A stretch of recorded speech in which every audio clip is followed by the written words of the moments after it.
welcome back to a new video. I'm Carl here at carlstaceyguitartuiton, and I was trying to brainstorm of an idea, a song before that I think is just, I like doing these videos, but I like making them snappy and easy to digest, easy to learn, easy for me to film, because I don't get, like I've mentioned before, an awful lot of time to film these videos or anything like that.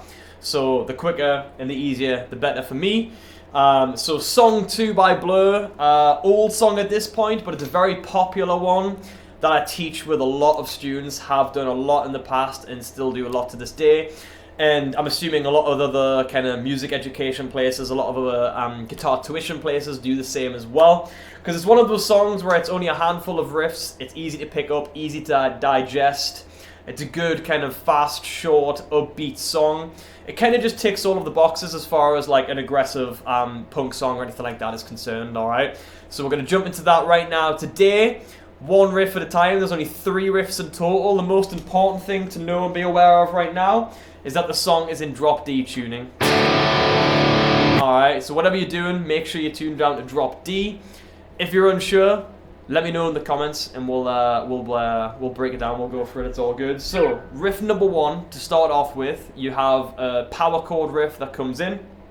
The only thing that's necessarily tricky about this riff is the fact that the power chords kind of go quite high up with the movement and things like that. So the riff I'm talking about was this one.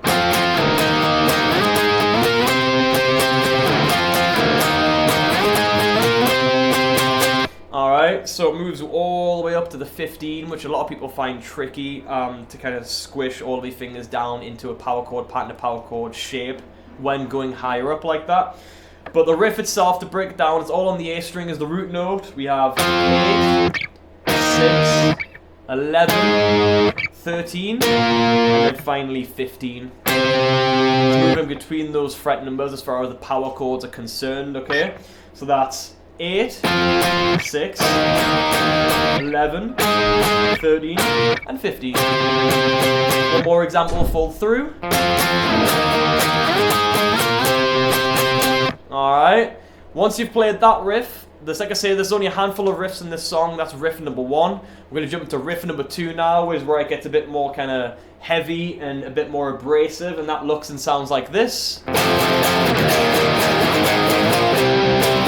Which is a riff I was playing at the start of the video, and it's also the first chance and opportunity in the song to really utilize the drop D tuning, and that's the whole idea in the first place, of course, for the drop D tuning. So, that is going to be 3, 1, 6, 8, and 10. That's the fret numbers that you're following, and the similar kind of rhythm and pattern and stuff with the previous one. Obviously, they're both essentially the same riff, kind of mirroring each other in those ways, alright? So that will go 3, 1, 8, 6, 8,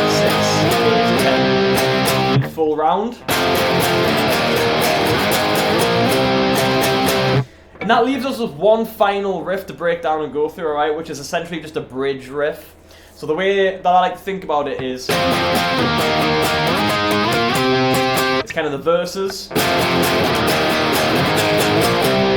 kind of the choruses, and then this riff here being the bridge riff that connects all of that together. That only happens, I think, twice in the song. Once kind of sooner and once kind of later.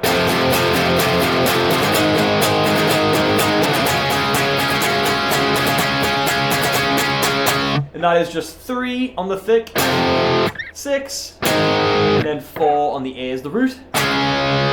So it's 8 beats 3, 8 beats 6, 16 beats on the 4. Okay, so another example of that.